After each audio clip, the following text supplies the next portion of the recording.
वो आइन 90 दिन से आगे की इजाजत नहीं देता।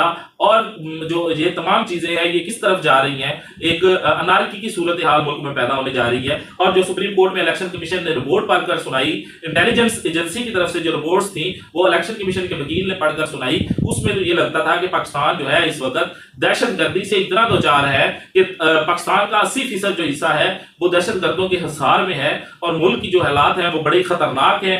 हर तरफ दहशतगर्दी है, किसी तरफ जो है वो इलेक्शन नहीं हो सकते।